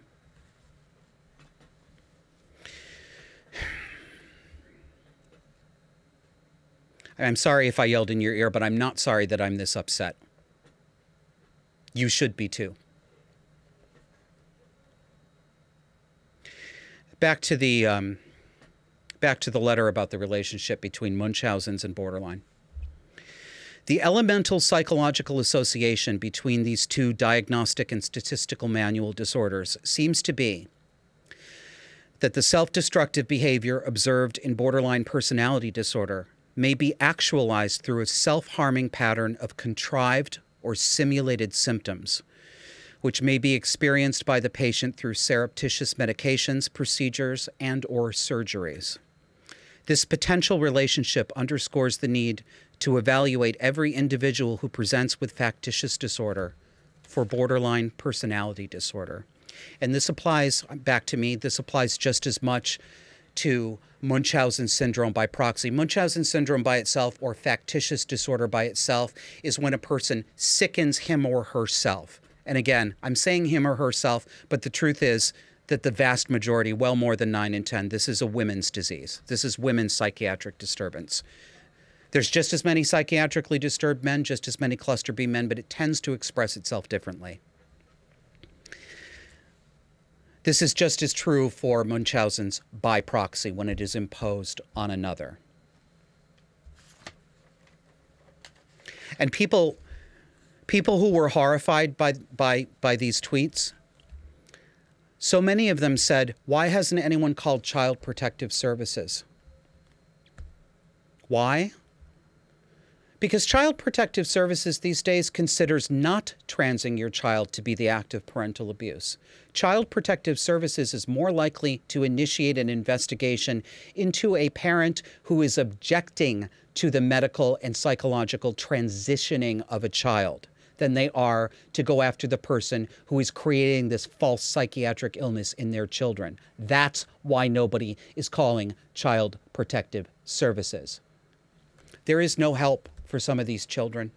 They're not going to be helped. This is their hell. This is the world they live in, and they're going to continue living in this world because there's nobody to help them.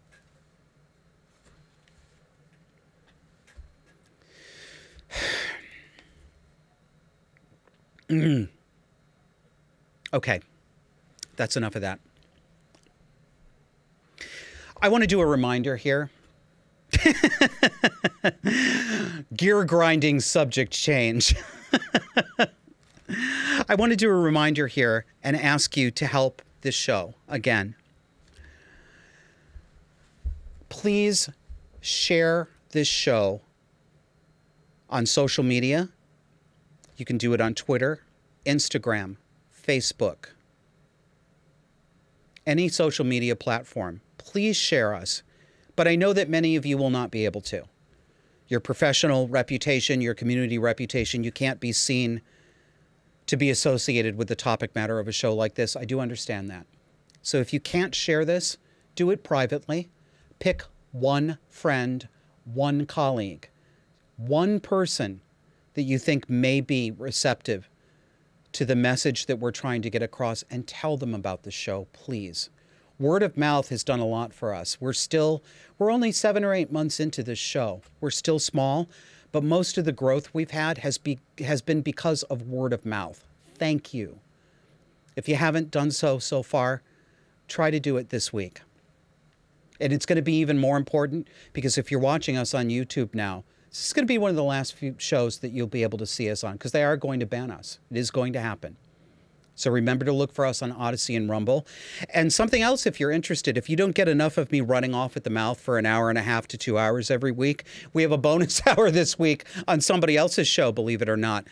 If you don't listen to Benjamin Boyce's podcast, I highly recommend it. His podcast is called The Voice of Reason. His name is Benjamin Boyce, Boyce. Benjamin is a graduate of Evergreen College, which is the college in the Pacific Northwest that went absolutely bugfuck crazy in 2017 with sit-ins that lasted for days, harassments, threats of violence against faculty members Brett and Heather Weinstein, who eventually had to leave the college and leave their careers for their own safety. It was taken over by students claiming to be marginalized, claiming to be oppressed, and they struggle-sessioned the president in front of a bunch of cameras. It just went on and on and went absolutely crazy. And Benjamin did a long documentary series about this, and that was the first time I encountered him. He is so easy to talk to, and because he's easy to talk to, he gets guests on his show from all disparate corners of the world. He talks about a lot of the subject matter we talk about here, but even more broadly. And he had me as a guest on his show last week. The title of the episode is called Woke Psychopathy. And we spent about an hour and 40 minutes talking about my view that the key to understanding why we are where we are in wokeness, why wokeness has become mainstream, is that we need to look at the individual psychology that's driving the movers and shakers and the puppet masters behind this movement. And that psychology is cluster B. It's narcissism, it's histrionics, it's borderline personality disorder, and it's psychopathy. So check out Benjamin Boyce's podcast. Thank you for having me on, Benjamin. Once you listen to it, you'll subscribe because you'll want to hear his other guests too. So coming up to the end here, a couple of miscellaneous items, a little potpourri to round this out. This week at work, I had to get in touch with a company called Intuit, the company that publishes QuickBooks and other software products. Had difficulty installing, so we had to send a support email. And here's what we got back. Quote, "At your convenience, can you please tell me more about the question or concerns you are facing?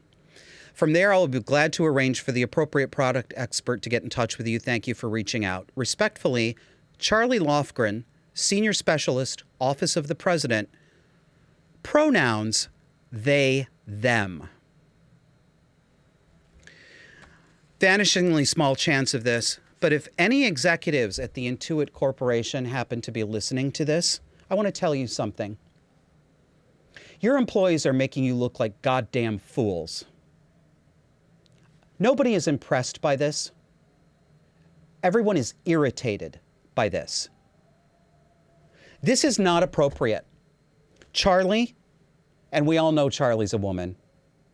Oh, it's possible that it's a so-called trans woman who's a male, but 9 out of 10 times, this is a young, liberal, straight, white woman.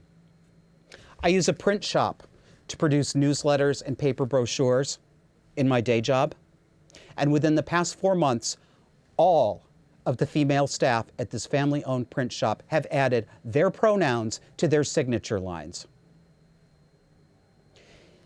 Your employees, your young, woke employees, are making you all look like idiots.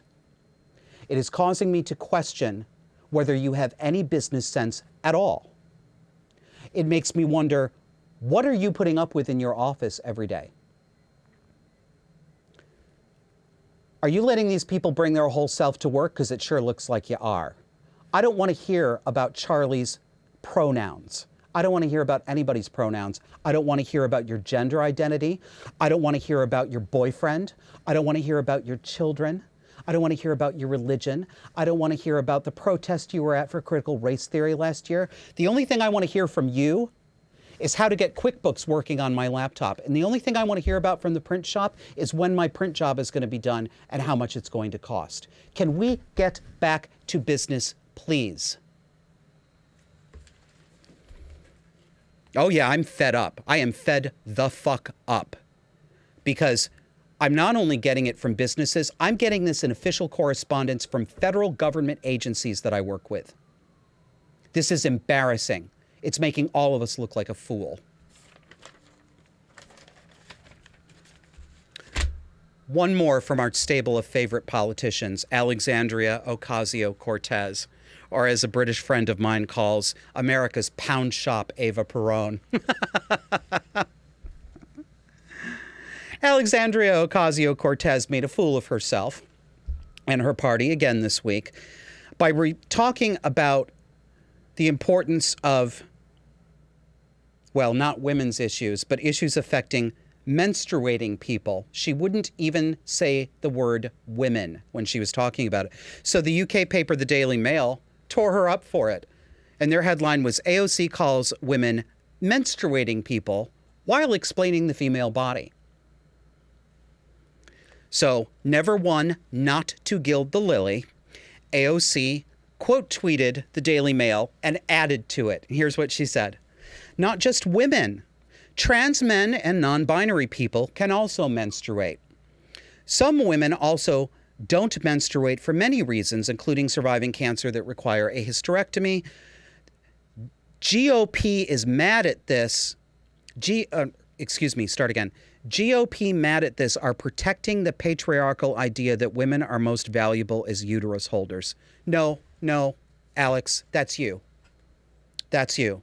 Nobody's mad at this, the way you're talking about it. Nobody is reducing women to uterus havers. That's you doing it. You fool. You idiot. You histrionic phony. When are we going to come to our senses? Are we going to come to our senses?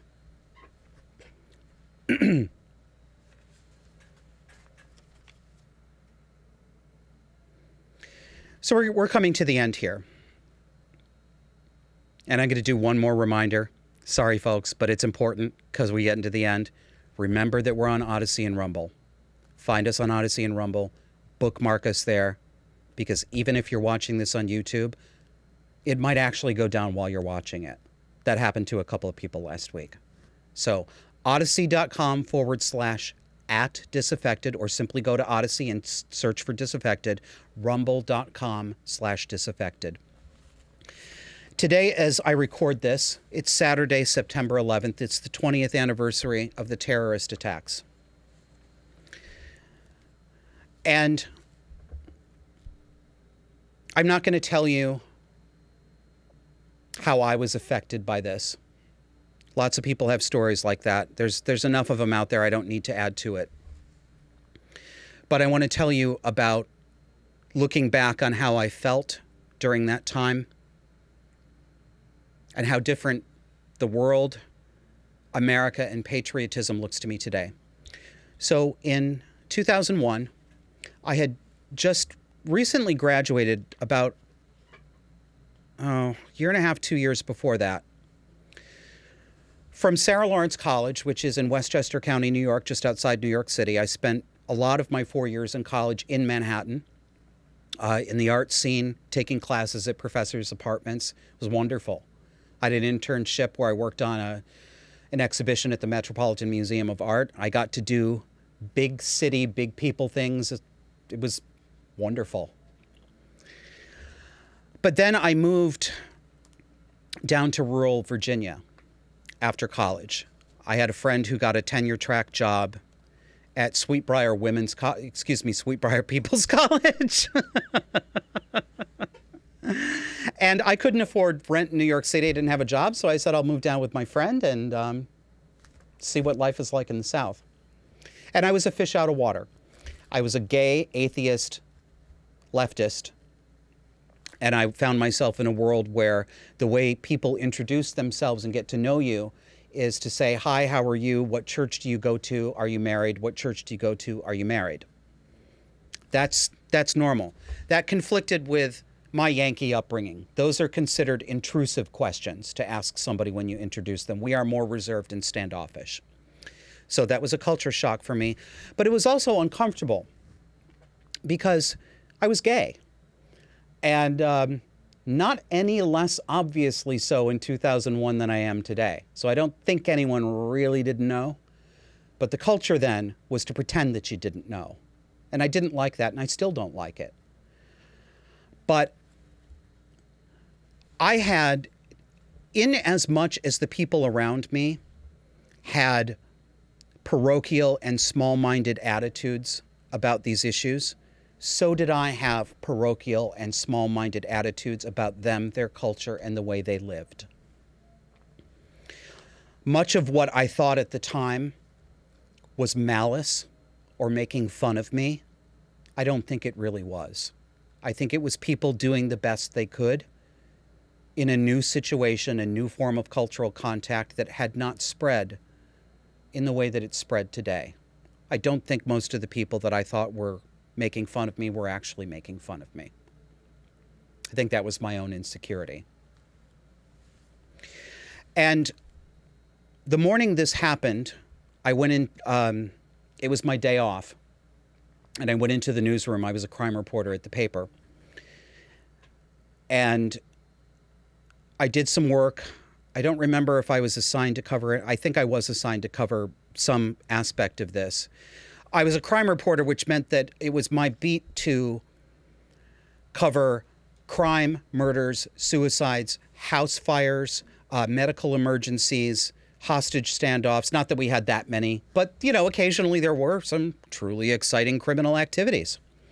So I spent a lot of time around cops, and I spent a lot of time around firefighters, paramedics, EMS people. And I remember how many of them left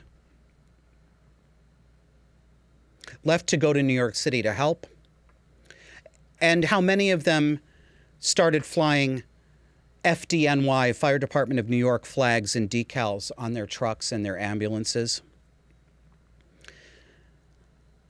And some of that made me angry, interestingly, because I didn't think it was genuine.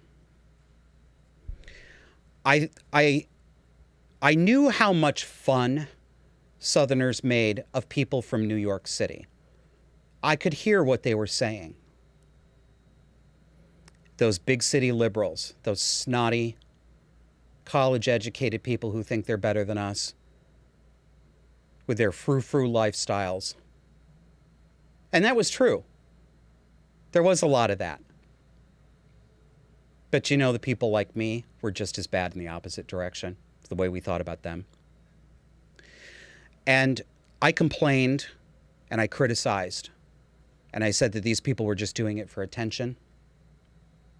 And I went too far, because what I didn't understand then was, so what? So they made fun of the frou-frou liberals. We made fun of their NASCAR. We made fun of their obsession with Chevy Novas. We talked shit about them. They talked shit about us. But they put their money where their mouth was. They pitched in to help. They volunteered. And they cried. Because they cared. And I couldn't see that in those days. So what I have thought about today, 20 years later, is how much more I can appreciate genuine sentiments of patriotism, treating fellow Americans as brothers and sisters, being able to put down resentments and prejudices and fears when times are tough and when people need our help. And that is what people across this country did, including the people that I was not fair to in those days. So I wish that, and maybe it starts today, maybe it starts tomorrow, but I would like to see us get some of that back. I would like to see people look around at their fellow Americans and care about them and see them as their brothers and their sisters and their mothers and fathers and their children. We need this back. We need our civic fabric knit back together. It has to be mended. That's the show. I'll see you next week. For more conversation on the dark and disordered psychology that shapes today's cultural and political left, subscribe to our weekly audio podcast on iTunes, Spotify, iHeartRadio, Pandora, Google Podcasts, and virtually anywhere else you get your podcasts. Let's learn to recognize these dynamics and call them what they are. Subscribe to Disaffected to learn how to break the spell.